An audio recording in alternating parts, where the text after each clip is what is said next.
My doctor Sunita. आज का जो टॉपिक है इस रिलेटेड टू हार्मोनल डिजीज़ को कैसे हम क्योर कर सकते हैं, मेडिसिन के साथ में जो प्राइमरी कॉजेज़ हैं उनको कैसे करके आप ठीक कर सकते हो, प्राइमरी चीज़ें जिनको आपको करेक्ट करने की ज़रूरत है, and medicine along with it आपकी जो चलती ही चलती है। बट कई बार क्या होता है कि मेडिसिन के अलावा भी बहुत सारे चेंजेस हमारी लाइफस्टाइल में होने चाहिए, जिससे कि आपको हार्मोनल प्रॉब्लम जो काफ़ी हद तक क्योर हो जाएगी, आपके मेंसेस का डिस्टर्बेंस जो है वो क्योर हो जाएगा। और ये चीज़ें करेक्ट करनी ही पड़ती है, चाहे आप मेडिसिन लो चाहे ना लो। तो इन चीज़ों के ऊपर बात करना चाहती थी कि आपके हार्मोन की अगर कोई प्रॉब्लम है, फॉर एग्जांपल थायराइड इशू है, फॉर एग्जांपल पीसीओडी का इशू है, या आपको ओबेसिटी है, या आपकी इंसुलिन का इशू है जैसे कि डायबिटीज़ है, ठीक है, तो या फिर बोल सकते हैं क्यूशन सिंड्रोम वगैरह होते हैं, तो ये सब हार्मोनल रिलेटेड प्रॉब्लम होते हैं। Sleep disturbance is also a hormonal problem. तो इसको कैसे क्योर कर सकते हैं, ऐसे कौन से प्राइमरी चेंजेस हैं जिनको आपको करना चाहिए जिससे आपको रिजल्ट मिल सकता है कि, और आप उनको करोगे तो आपको काफ़ी काफ़ी अच्छे तरीके से रिजल्ट मिलेगा बॉडी के ऊपर, और जो कि आपके साथ लाइफ लॉन्ग चलेगा। अलॉन्ग विद इट मेडिसिन चलती हैं, मेडिसिन तो चलती हैं, लेकिन मेडिसिन के साथ में भी आपको ये प्राइमरी चेंजेस करने पड़ते हैं। The first one thing is your nutrition. Always remember that thing. मैंने ये बात पहले भी बोली थी कि जब आप मोटे होते हो और आप पीसीओडी के पेशेंट हैं, आप मोटे हैं, तो जब आप आते हैं हमारे पास, तो जो एक्ने का इशू होता है, या जो आपका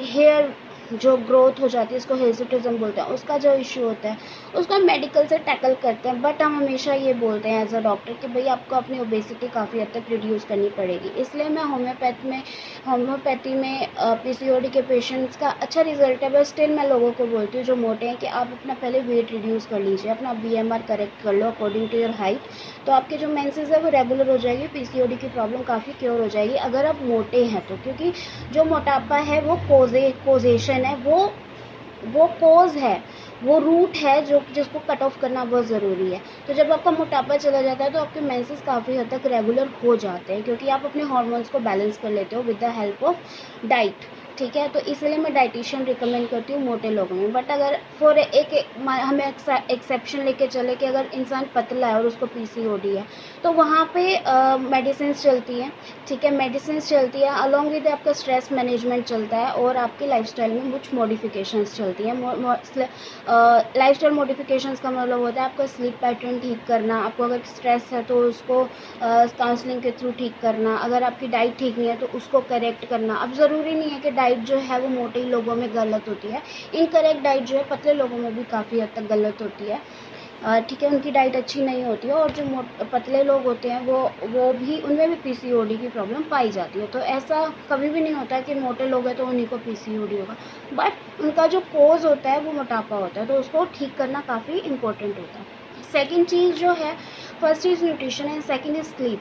आपकी स्लीप बहुत मैटर करती है हार्मोनल बैलेंस करने में। आपको 8 घंटे की नींद चाहिए होती है, हीलिंग प्रोसेस चाहिए होता है हमारी बॉडी को, ताकि हमारी जो बॉडी है वो हील कर सके, और हमारे जो सेल्स हैं वो रिजुविनेट हो सके, और वो अच्छे से परफॉर्मेंस दे सके।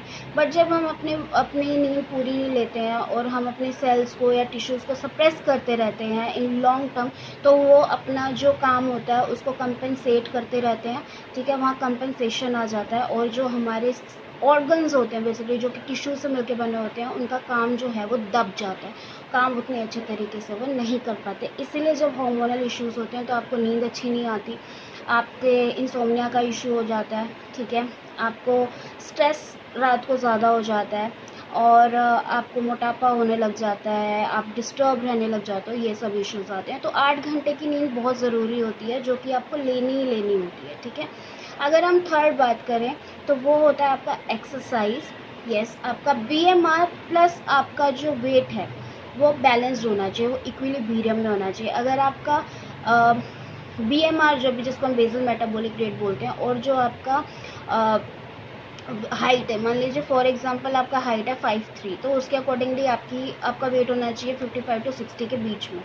तो आपके जो पीरियड्स हैं, आपका जो थायराइड का इशू है, या आपका स्लीप है, ये सब नॉर्मल रहेगा, ठीक है। अनटिल अनलेस बाहर से कोई फैक्टर आपको ट्रिगर ना कर रहा हो, ठीक है। अदरवाइज आपके हार्मोनल इश्यूज बैलेंस रहेंगे।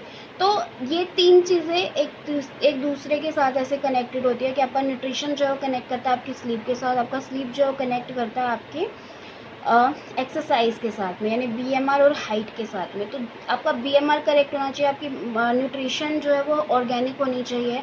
ऑर्गेनिक का मतलब हमेशा होता है कि जो आपका खाना है वो आपके पेट में 4 से 5 घंटे में पच जाना चाहिए। अगर आप कोई भी चीज़ ऐसी खाते हो जो कि 4 से 5 घंटे में नहीं पच रही है, इसका मतलब वो सिंथेटिक है, वो आर्टिफिशियल है और वो नेचुरल नहीं है, और उसको पचने में ज़्यादा टाइम लगेगा, तो बॉडी के ऊपर भी उसके साइड इफेक्ट्स दिखेंगे आपको, ठीक है। And third thing is that कि इसका स्लीप पैटर्न को अपने करेक्ट करना बहुत ज़रूरी होता है। जिनके हार्मोनल इश्यूज़ बहुत ज़्यादा होते हैं, तो उन लोगों का sleep pattern should be correct and disciplined होना चाहिए, ताकि जो आपकी बॉडी है उसको एक पैटर्न मिल सके कि उसको भी पता हो कि अब मुझे बैलेंस्ड होना है, ठीक है। तो आपकी बॉडी खुद ही अलार्मिंग साइंस देती है आपको, जिसको आपको रिकॉग्नाइज़ करना होता है कि हाँ, मेरे हार्मोनल इम्बैलेंस हो रहा है, तो ये रीज़न है।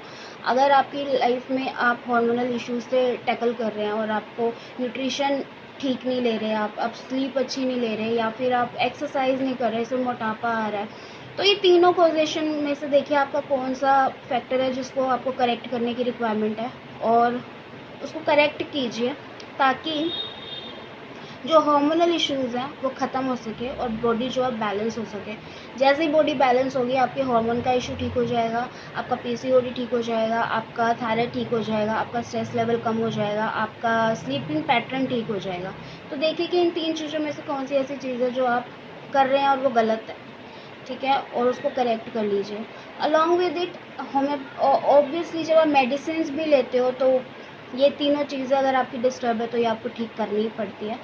और मेडिसिन का ये रहता है कि वो 50% कवर अप कर देती है आपको। जैसे आप मेडिसिन लें और ये चीज़ें साथ में करें तो 50-50 का रेशो हो जाता है, तो जल्दी ठीक हो जाती है।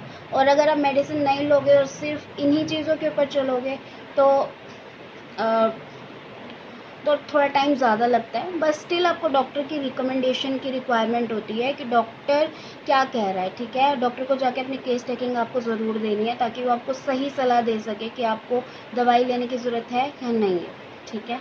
अगर दवाई लेने की ज़रूरत है और उसके साथ में ही चेंजेस करने की ज़रूरत है तो वो करना चाहिए आपको, ताकि क्योंकि टाइम पीरियड आपका बचेगा और आपको रिजल्ट फास्टर मिलते हैं, ठीक है, इसलिए। तो केस टेकिंग ज़रूर कराइए और डॉक्टर से जाके बात ज़रूर कीजिए और इन चीज़ों को चेंज करने की कोशिश कीजिए। हो सकता है आपकी बॉडी में अभी सिर्फ थोड़े बहुत सिम्टम हो जो माइल्ड फेज़ में हो, जिसको हम लेटेंट स्टेट बोलते हैं कि पड़े हुए हैं, उनको ट्रिगर नहीं मिला है, अभी हल्का फुल्का ट्रिगर है, तो आप करेक्ट कर लोगे तो वो चीज़ें ठीक हो जाएंगी। बट अगर बहुत ज़्यादा मैनिफेस्ट हो गई ये प्रॉब्लम्स, तो डेफिनेटली फिर आपको रिकमेंडेशन की रिक्वायरमेंट है, डॉक्टर से बात करने की रिक्वायरमेंट है, अपनी बॉडी में कुछ चेंजेस करने की रिक्वायरमेंट है और मेडिसिन लेने की रिक्वायरमेंट होती है, ठीक है। Yeah, that's all about. Thank you so much for watching the video. If you like the video, please like, share and subscribe and spread this video with others. Bye, take care.